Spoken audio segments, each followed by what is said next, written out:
You will never heal until you understand this about your father. Carl Jung. There's a truth no one prepared you for. A truth so heavy, so uncomfortable, that most people spend their entire lives running from it. You will never fully heal. You will never fully become yourself. You will never fully break free until you face one thing: your relationship with your father. Maybe he was present. Maybe he was absent. Maybe he was cold. Maybe he was angry. Maybe he was weak. Maybe he was never there at all. But here's what Carl Jung understood. Whether you like it or not, whether you admit it or not, your father, or the absence of him, became the blueprint. The blueprint for how you see yourself. The blueprint for how you view men. The blueprint for how you define strength or failure, leadership or fear. And until you turn and face that blueprint, not as a victim, not as a child, but as the man you are becoming, you will keep repeating what broke you. Most men walk through life carrying wounds they don't even have words for. The anger that erupts out of nowhere. The anxiety that eats at them in silence. The self-doubt that whispers, "You're not enough. You'll never be enough." It didn't come from nowhere. It has a name. It has a source. Your father. His presence or his absence. His discipline or his chaos. His expectations or his neglect. Every word he said. Every word he didn't. Every time he showed up or didn't. All of it became the architecture of your mind. Maybe he was a man who never told you he was proud. Maybe he was the man who taught you that emotions were weakness. Maybe he was a ghost, a figure who was physically there, but emotionally absent. Or maybe he was broken himself, a man doing the best he could with the wounds he never healed. But here's the brutal truth. None of that changes this. If you don't confront the version of him that still lives inside you, you become him. Or worse, you become the echo of his failures without even realizing it. Here's the cruel paradox. The parts of your father you hated, the parts that made you feel small, ignored, rejected, invisible, if you don't face them, if you don't drag them into the light, they become you. Not because you want them to, not because you chose them, but because the human mind doesn't heal what it refuses to look at. Look around. How many men do you know who swore they'd never be like their father, but became exactly that? How many men who told themselves, "I'll be better, I'll be stronger, I'll be more present," still ended up angry, closed, afraid of their own emotions, sabotaging every relationship, sabotaging themselves, because the wound ignored becomes the behavior repeated.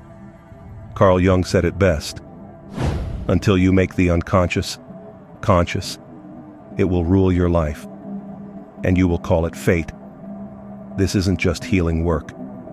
This is survival. This is how you stop being a prisoner to ghosts you didn't create, but were born into. Here's the truth no one told you. The wound with your father, it's not just pain, it's power, trapped in disguise. Because every time you look at what hurt you, every time you stop running from the silence, the absence, the disappointment, you reclaim something. You reclaim the parts of yourself he couldn't show you. You reclaim the confidence he never gave you, the strength he never embodied, the love he didn't know how to offer. And suddenly, it's not about blaming him. It's not about carrying his failures like chains. It's about realizing What he didn't teach you, you were always meant to teach yourself. That discipline, you build it. That emotional control, you master it. That presence, that weight, that leadership you craved from him, you become it. Because the greatest men, the strongest leaders, aren't the ones who had perfect fathers. They're the ones who became the fathers they never had.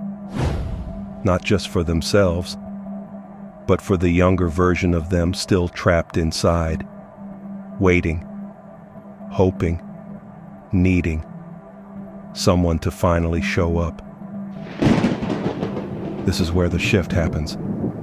This is where you stop asking, why didn't he show up for me?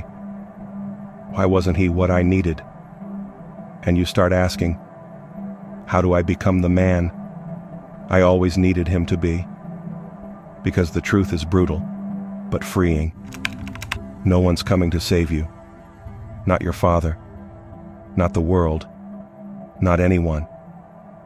But that's the best news you'll ever hear. Because it means it's all in your hands now.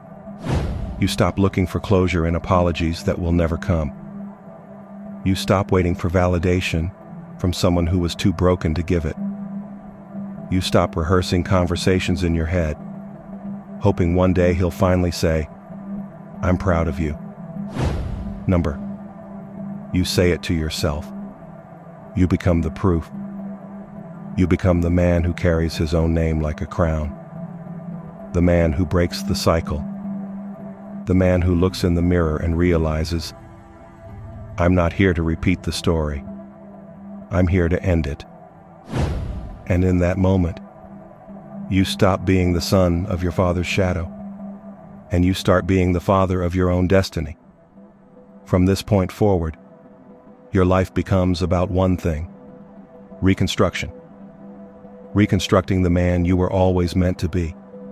Not a reaction to your father, not a rebellion against him, but something entirely new, something self-made.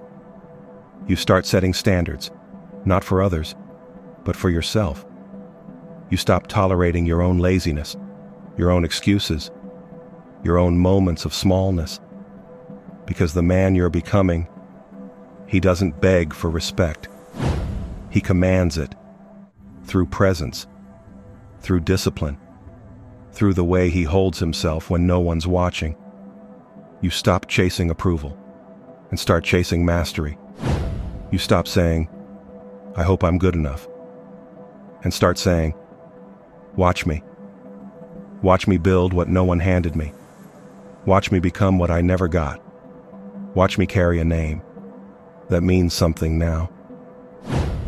Because when you stop waiting for a man to show you how, you realize you were born to show yourself. Something wild happens when you stop running from your father's shadow and start becoming the man he never could be. You realize this was never just about you. It's bigger. It's generational. Because the day you break the cycle, you don't just change yourself. You change everyone who comes after you. You become the blueprint. You become the standard. You become the father. Not just in blood, but in presence, in discipline, in weight, for anyone who watches you move through the world. Your younger self, the version of you that was waiting for someone to show him how to be strong, how to stand tall, how to be a king in a world full of broken men. He finally gets it. Not from someone else, not from some perfect role model, but from you, from who you chose to become. And the wildest part, the more you step into that, the more you start to forgive.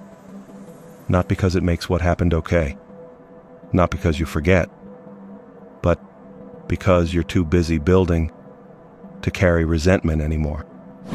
So here's the final truth. Your father may have failed. He may have been absent. He may have been broken.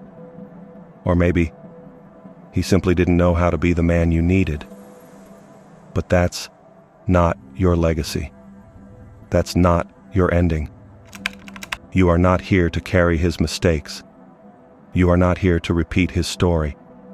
You are not here to bleed from wounds that weren't yours to begin with. You are here to become the man he never showed you how to be.